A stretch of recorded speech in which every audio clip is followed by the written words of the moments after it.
Hey guys, Will Patterson here again with another Illustrator tutorial, but today I'm doing it slightly differently, and this is because I've been on holiday and my sort of design process has gone a bit ski-whiff, and by that I mean that I need to recap on some of the design processes that I take in order to do another design as good as the ones that I've done before or even better. So if you don't understand what I'm trying to do here, I'm basically I've taken a week off of doing a lot of design work and did a lot of admin work when I started coming back from Easter, and basically I've lost my touch a little bit, and this happens with everyone. I think it's all about getting back into the creative process. It's like not going to the gym for a few weeks if you did it every day, and then it'll find it harder to sort of do exactly what you were doing when you come back straight away. So I'm basically stretching my creative muscles, and I thought I would show you what I do. So basically this is my last commission project that I did, and it's for a cool guy or a cool press company called Tillerman Press, and they basically do graphic design but in physical form, which I think is really cool. And I'm going to show you how I did the process of creating this.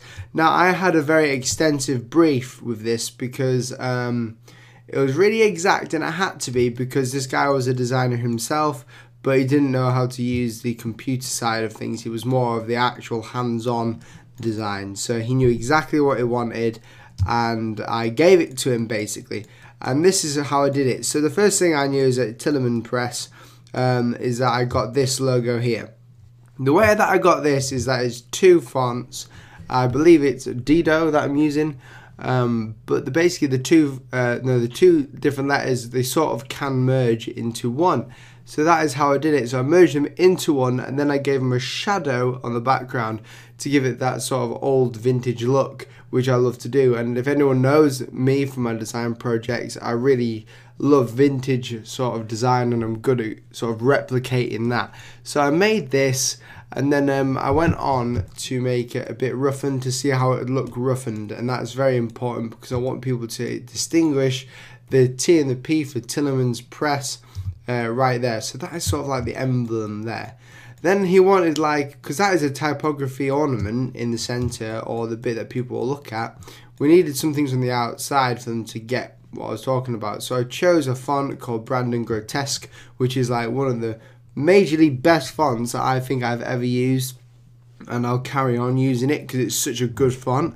But then I didn't even stop there. I carried on and I used Dido again here, and then I liked it, but I didn't like it at the same time.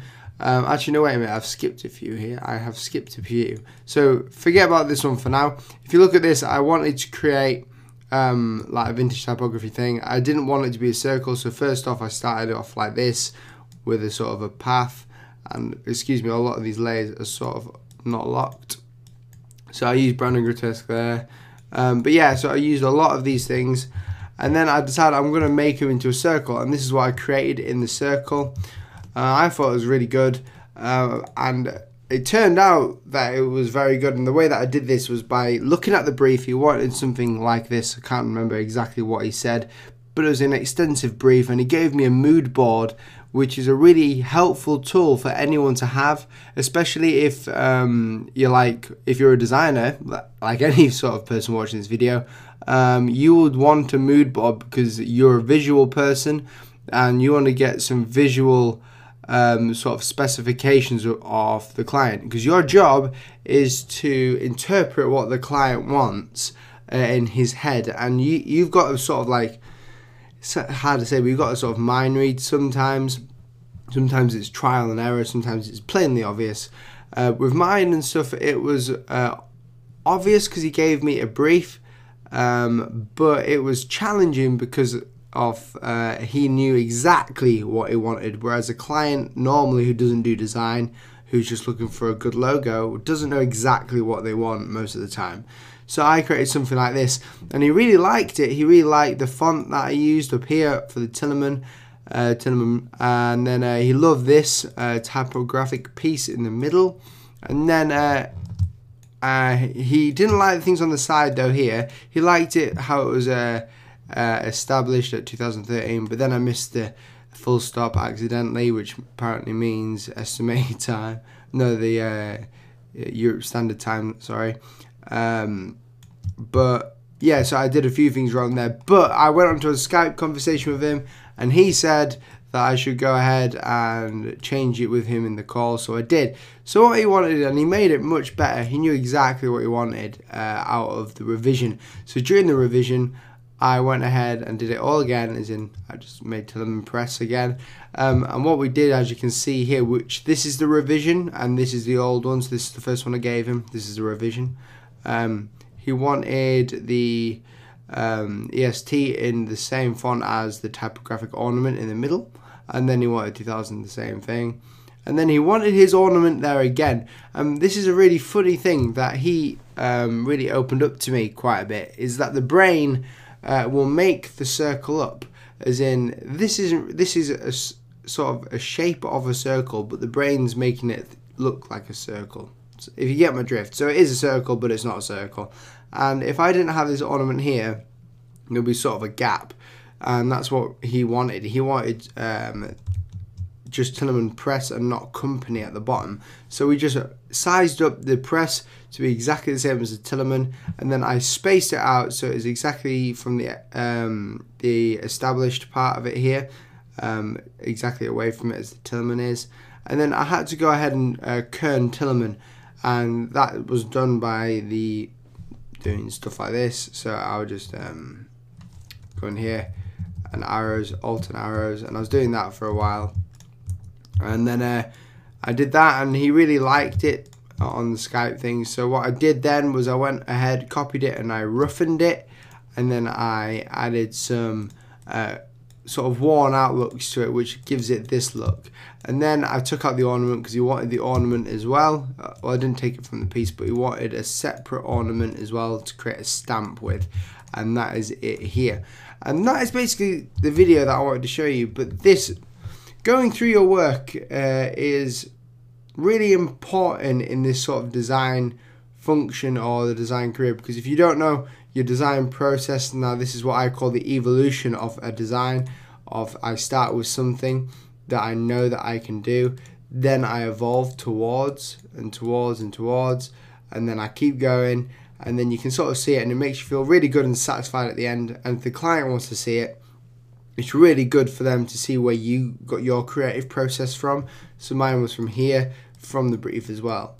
Also, another tip, if your client hasn't given you like an extensive brief and it's a company that they're working for, especially with a logo, you need to know the ins and outs of a certain company most of the time. Otherwise, they'll have to tell you exactly what they want. So if they don't tell you what exactly they want, you have to find out the ins and outs of the company, and that is a brief. And they'll tell you things, they'll give you a mood board, they'll give you stuff that you like, that they don't like, and then you just do what you can, see their feedback, and they'll come back to you and they'll tell you whether they like it or not. And then that is basically the design process. So after this video, I just really want to encourage you guys that if you're working on something by yourself, and it's just like what we call a scholar project, which is just a fake logo company or a fake logo for a company, then I would get your friends to have a look at it and say, this is the company, what do you think? This is a logo for that company, what do you think?